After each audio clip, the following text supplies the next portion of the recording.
Okay, so let's solve for the next example.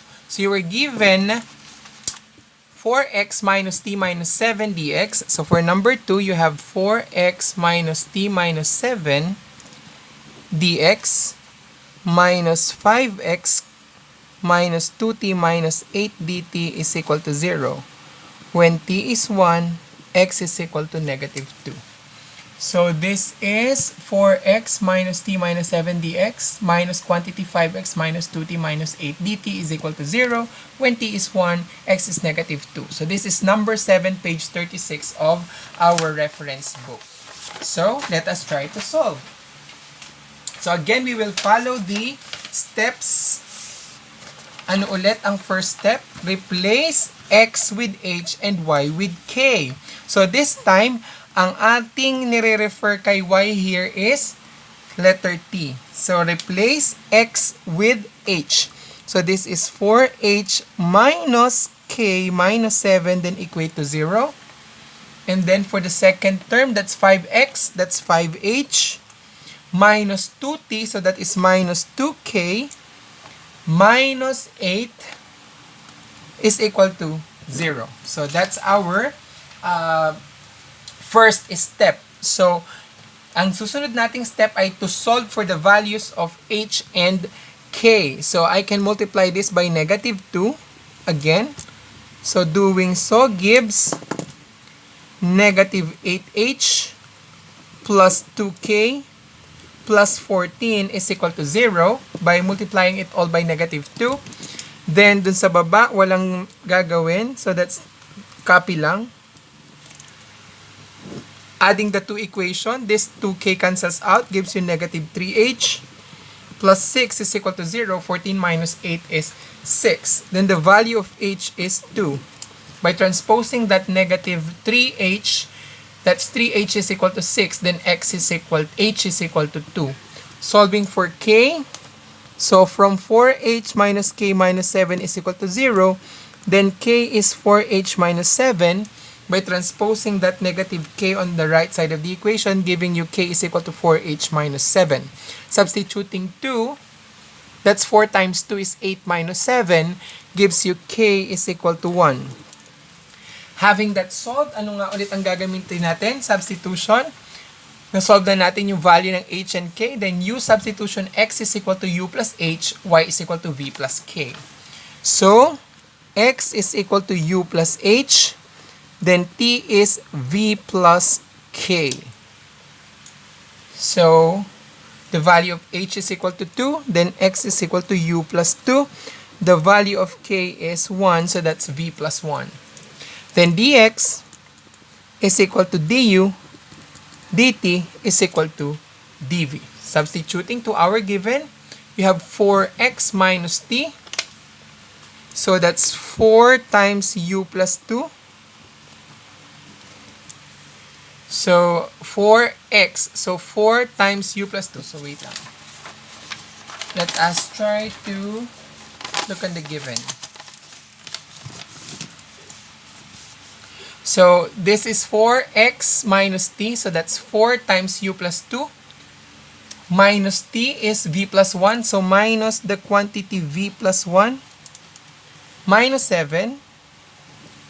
dx, which is du minus the quantity 5 times x, so that's 5 times u plus 2, minus 2 times t, so that's minus 2 times the quantity v plus 1, minus 8, then dt is dv. So substituting dt with dv is equal to 0. So simplify natin siya. That's 4u plus 8 minus v minus 1. So distribute that 8, that 4, negative. So that's 4u plus 8 minus v minus 1 minus 7 du minus the quantity 5u plus 10. That's 5u plus 10. Distributing 5. Minus 2v minus 2 minus 8 dv is equal to 0. Again, distributing that negative 2 in each of the term inside the parenthesis. So this 8 minus 2 minus 10 minus 2 minus 8 is 0. Then 8 minus 1 minus 7 is 0. So giving you 4u minus v du minus the quantity 5u minus 2v dv is equal to 0. So now, again, from a non-homogeneous to homogeneous DE. So pag homogeneous, papalitan ulit natin si u ng QV. If u is QV, what's du? QdV plus VdQ.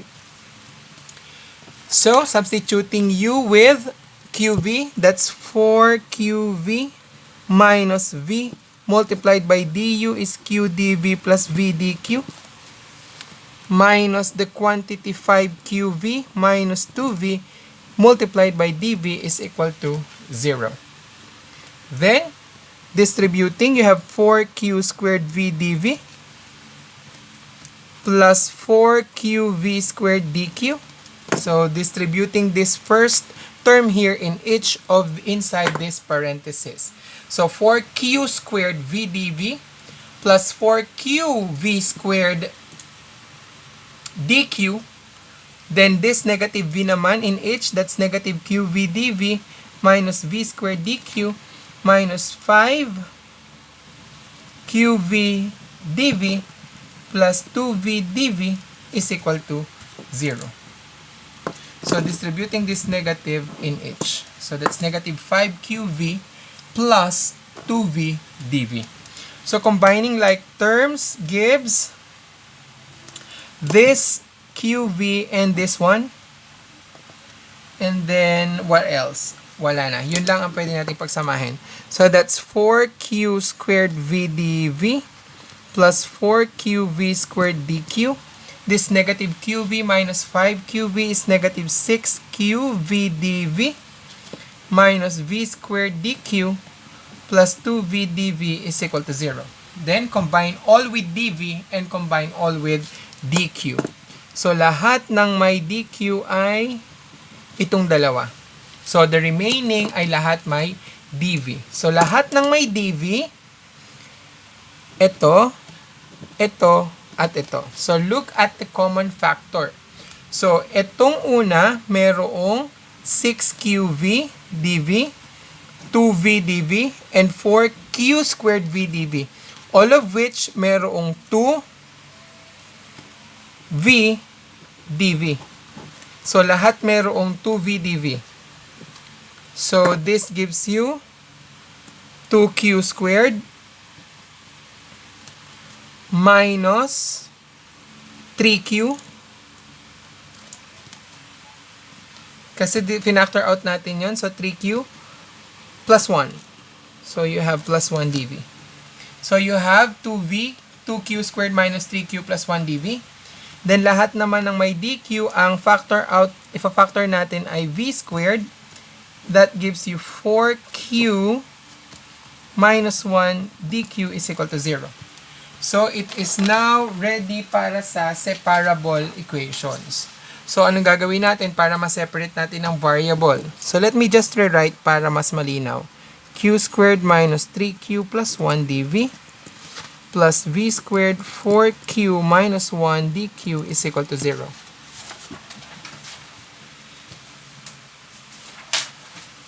Okay.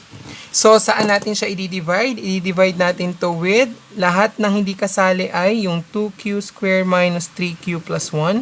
Ang hindi kasali dito ay yung V squared. So, divide natin by V squared. So, giving you 2dV over V. Because this entire term ay factor ay makakancel out. Magiging 2V over V squared is 2dV over V.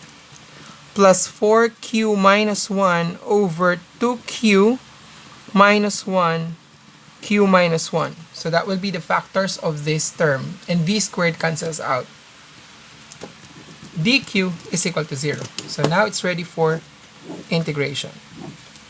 So again, gagamit ulit tayo dito ng partial fraction. So let us try to solve for the integral first of 4q minus 1 over 2q minus 1 multiplied by q minus 1. So that's a over the first factor plus b over the second factor q minus 1. Then 4q minus 1 is equal to a multiplied by q minus 1 plus b 2q minus 1 by multiplying this all by our LCD 2q minus 1 and q minus 1. So that this cancels out, giving you 4q minus 1. And then this is a, that 2q minus 1 cancels out, matitira q minus 1, and b, 2q minus 1. Solving for a and b by substituting 2q minus 1, equate that to 0, is 2q equals 1, then q is 1 half.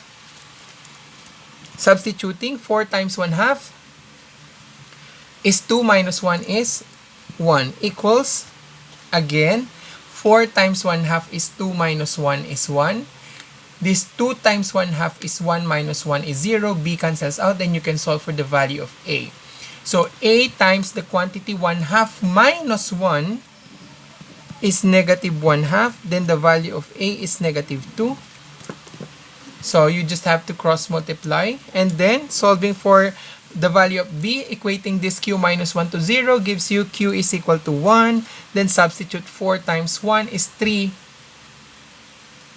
4 times 1 is 4 minus 1 is 3. So that gives you 3 equals 4 times 1 is 4 minus 1 is 3. Yes. Then 1 minus 1 cancels out. Then for B, you have 2 times 1 is 2 minus 1 is 1. So then the value of B is equal to 3. Solving, nasolve na natin ang A and B. Then sa substitute lang natin siya dito. So let us try to substitute. Plus integral of the quantity. The value of A is negative 2. So that's negative 2 over 2q minus 1. So negative 2 over 2q minus 1 plus the value of b is 3 over q minus 1 dq is equal to integral of 0. So you have 2 integral of dv over v minus integral of 2 dq over 2q minus 1. Labas lang natin yung constant na negative kasi ang derivative ng 2q minus 1 is 2 dq. Plus 3 integral of dq over q minus 1 equals integral of 0. So let us try to integrate. That's 2 ln v minus ln of 2q minus 1 plus 3 ln q minus 1 equals ln of c. So using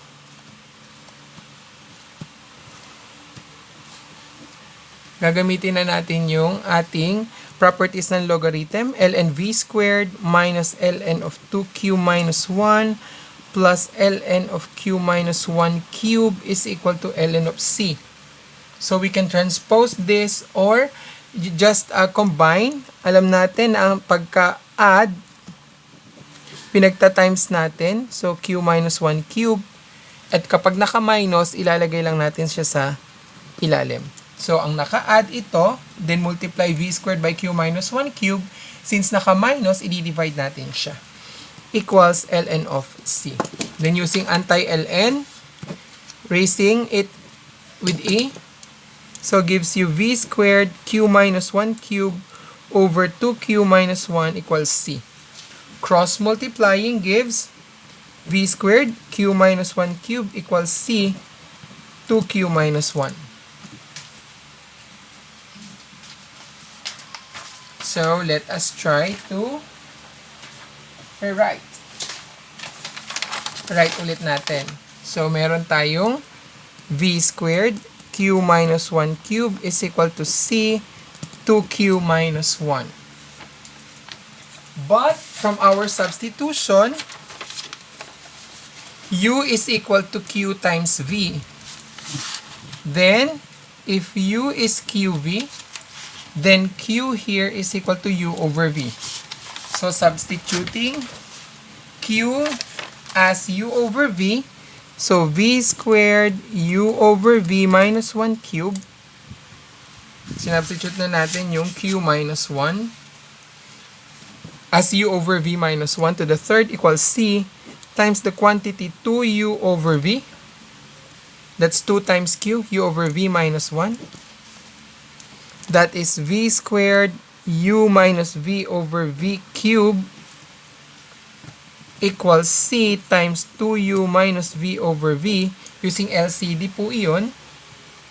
And then we have v squared u minus v cubed over v cubed equals c times 2u minus v over v. That v times v squared multiplied by v, pag cross multiply, magiging v cubed, which cancels out with this v cubed. So, cancel na. So, again, pag cross multiply, magiging v cubed over v cubed. So, that's why it cancels out. So, giving you u minus v to the third equals c times 2u minus v. So, that will be our almost general solution. Kasi meron pa tayong isa pang substitution na ginamit that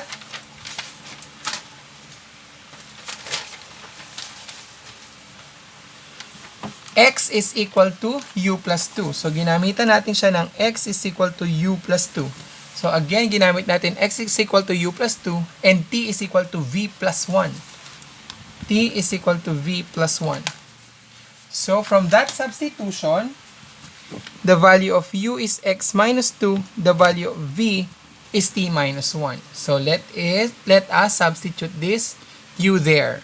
So, x minus 2 minus the value of v, which is t minus 1. Then to the third power is equal to c times 2 times the quantity u, that's x minus 2. And the value of v, t minus 1.